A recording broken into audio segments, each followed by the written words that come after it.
Assalamualaikum warahmatullahi wabarakatuh.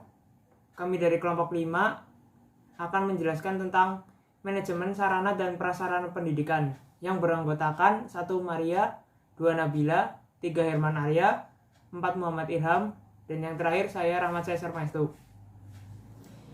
Di sini kami akan membahas tentang yang pertama pengertian manajemen sarana dan prasarana pendidikan, jenis fasilitas pendidikan, pengadaan fasilitas pendidikan, yang terakhir pendayagunaan dan pemeliharaan fasilitas pendidikan.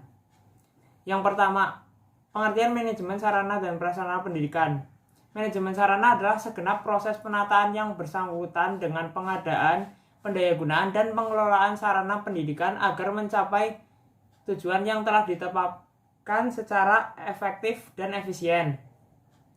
Menurut Hartati dan kawan-kawan, dalam buku yang berjudul Administrasi dan Supervisi Pendidikan, administrasi sarana merupakan segenap proses penataan yang bersangkut paut dengan pengadaan, pendayagunaan, dan pengelolaan sarana pendidikan agar mencapai tujuan yang ditetapkan secara efektif dan efisien.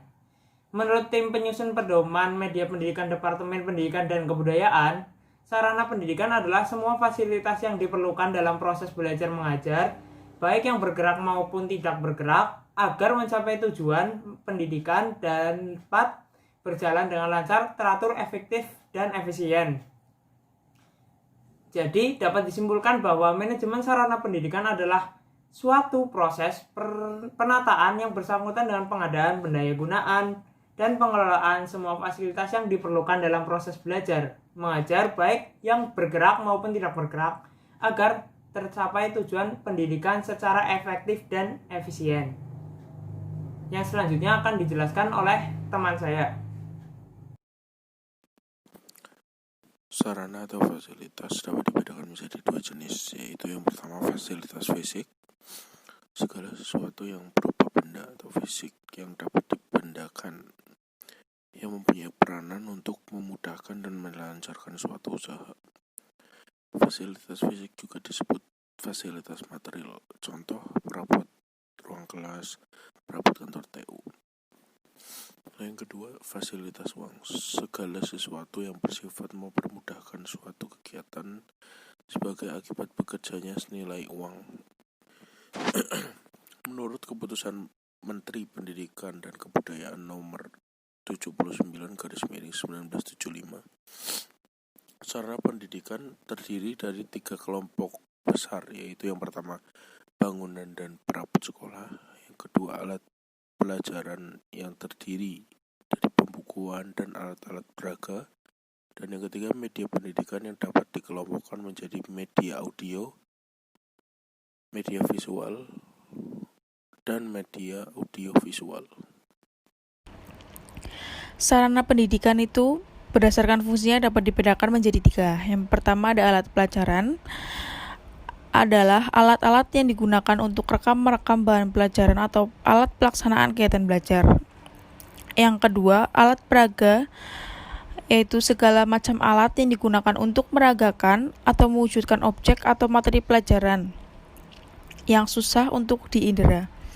Yang ketiga, ada media pendidikan. Media pendidikan dapat didefinisikan sebagai segala sesuatu yang berisikan pesan berupa materi pelajaran dari pihak pemberi materi pelajaran kepada pihak yang diberi pelajaran. Sedangkan prasarana pendidikan, contohnya itu seperti meja dan kursi, itu termasuk prasarana pendidikan. Kegiatan belajar di ruang kelas yang sejuk dan sehat tentu lebih nyaman dibandingkan di luar ruangan yang panas dan berdebu. Belajar dengan duduk di kursi yang nyaman tentu lebih enak daripada duduk di bangku yang reot atau lesehan. Menulis beralaskan meja tentu lebih nyaman dibandingkan menulis beralaskan pelantai. Pengadaan fasilitas pendidikan. Perencanaan dan pengadaan harus diperhatikan secara cermat. Pengadaan tiap-tiap jenis sarana prasarana tidak selalu menggunakan pertimbangan dan perencanaan yang sama. Misalnya dalam pengadaan alat pelajaran memerlukan pertimbangan yang lebih banyak dan matang. Menurut Sucipto, 1992, penyusun daftar kebutuhan terlengkap di sekolah berdasarkan atas pertimbangan untuk bertujuan yang pertama, pengadaan kebutuhan perlengkapan karena berkembangnya kebutuhan sekolah. Yang kedua, pengadaan perlengkapan untuk pergantian barang-barang yang rusak, dihapuskan atau hilang. Yang ketiga, pengadaan perlengkapan atau persediaan barang. Pengadaan adalah kegiatan untuk menghadirkan perlengkapan pendidikan dalam rangka menunjang pelaksanakan tugas-tugas sekolah. Menurut pendapat lain, pengadaan sarana dan prasarana dibagi menjadi yang pertama ada pengadaan tanah. Menurut Syarjani, pengemukakan dalam menelisirkan gedung sekolah perlu diperhatikan tentang letak sekolah dan lingkungannya. Letak dan lingkungan sekolah adalah salah satu komponen yang dapat menunjang atau menghambat usaha meningkatkan ketahanan sekolah. Syarat-syarat yang harus diperhatikan menurut J. Samsung antara lain: yang pertama, mudah dicapai dengan berjalan kaki atau berkendaraan. Yang kedua, terletak di suatu lingkungan yang banyak hubungan dengan kepentingan pendidikan sekolah. Yang ketiga, terdapat air yang bersih dan berkualitas. Yang keempat, memperoleh sinar matahari yang cukup selama sekolah berlangsung sehingga kelancaran dan kesehatan terjamin. Yang kelima, cukup luas bentuk maupun topografinya akan memenuhi kebutuhan. Selanjutnya, pengadaan gedung atau bangunan. Beberapa syarat yang harus dipenuhi oleh suatu bangunan yang ideal, menurut J. Mungusung mengemukakan sebagai berikut. 1. Memenuhi kebutuhan dan syarat pedagogis. 2. Ukuran dan bentuk ruangan disesuaikan dengan kebutuhan. 3. Tinggi rendahnya tembok, letak jendela dan kusen disesuaikan dengan kondisi anak-anak. 4. Aman, artinya material dan konstruksi bangunannya benar-benar dapat dipertanggungjawabkan, baik kekuatan atau kekokohan bangunan itu sendiri, maupun pengaruh erosi, angin, getaran, petir, dan pohon yang berbahaya. 5. Penggunaan warna yang cocok. Selanjutnya, pengadaan perlengkapan atau perabot. Pengadaan perlengkapan, keharusan untuk memilih dan memiliki perabot dan perlengkapan yang sesuai dengan umur, minat, serta taraf perkembangan fisik maupun psikis dari setiap murid dan kurikulum sekolah yang bersangkutan. Berikut syarat perlengkapan atau perabot. 1. Sesuai dengan aktivitas murid dalam PBM. 2. Ukuran perlengkapan atau perabot sesuai dengan fungsinya sebagai pendukung pembelajaran. 3. Kuat, mudah memeliharanya dan mudah dibersihkan, serta tahan lama. 4. Fleksibel, sehingga mudah digunakan oleh guru maupun murid. Pengadaan sarana prasarana pendidikan dapat dilaksanakan dengan cara pembelian, penerimaan hibah atau bantuan, buatan sendiri, penyewaan, pinjaman, dan pendaur ulangan. Assalamualaikum warahmatullahi wabarakatuh. Saya Muhammad Irham. Kali ini saya akan menjelaskan tentang pendayagunaan dan pemeliharaan fasilitas pendidikan.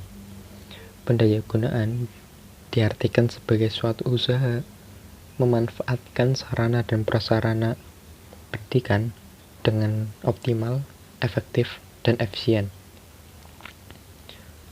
Prinsip efektivitas berarti semua pemakaian perlengkapan pendidikan harus ditujukan semata-mata dalam memperlancar pencapaian tujuan pendidikan.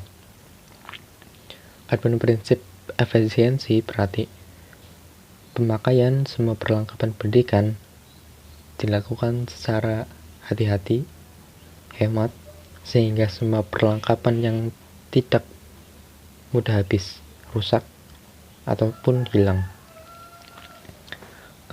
Pemeliharaan fasilitas pendidikan diartikan sebagai suatu usaha merawat secara teratur dan berkesinambungan sarana dan prasarana pendidikan yang ada. Ditinjau dari sifatnya, ada 4 macam perawatan, yaitu: pertama, perawatan yang bersifat pengecekan. Kedua, perawatan yang bersifat pencegahan. Ketiga, perawatan yang bersifat perbaikan ringan. Keempat, perawatan yang bersifat perbaikan berat. Untuk mengusahakan agar sarana dan prasarana pendidikan yang ada tetap dalam keadaan baik, tidak cepat rusak, dan siap digunakan, hal-hal tersebut perlu dilaksanakan dengan teratur dan berkesinambungan oleh pihak yang berwenang. Yang terpenting adalah koordinasi dan kerjasama di antara semua pihak di dalam mengelola dan memelihara sarana dan prasarana pendidikan agar tetap prima